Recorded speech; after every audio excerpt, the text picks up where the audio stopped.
Hoş gördük əziz dinləyicilər. Bilirsiniz ki, bu Kupiansk və Pokrovsk istiqamətində Rus prezidenti Putinə bir neçə dəfə dezinformasiyalar verilmişdi və 9 dekabrda da o məlumatlardan biri verildi ki, Kupiansk'a alınıb, Pokrovsk'ın içərilərinə doğru getmişik.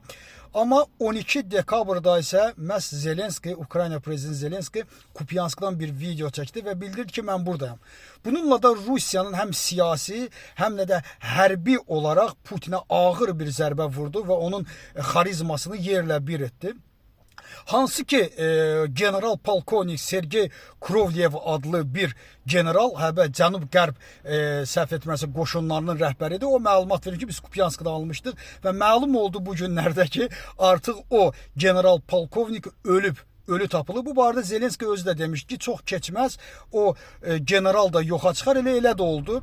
Çünki bütün dünya artıq Putinin içini bilir, onun daxilini bilir, onun nəyə qadir olduğunu bilir, onun nə qədər qatil olduğunu hər kəs bilir. Deməli, bu general polkovnik də belə getdi. Moskva ətrafında da Famil Saralov adlı bir general mayorun da 6 partlayıb. Necə 6 partlayıb?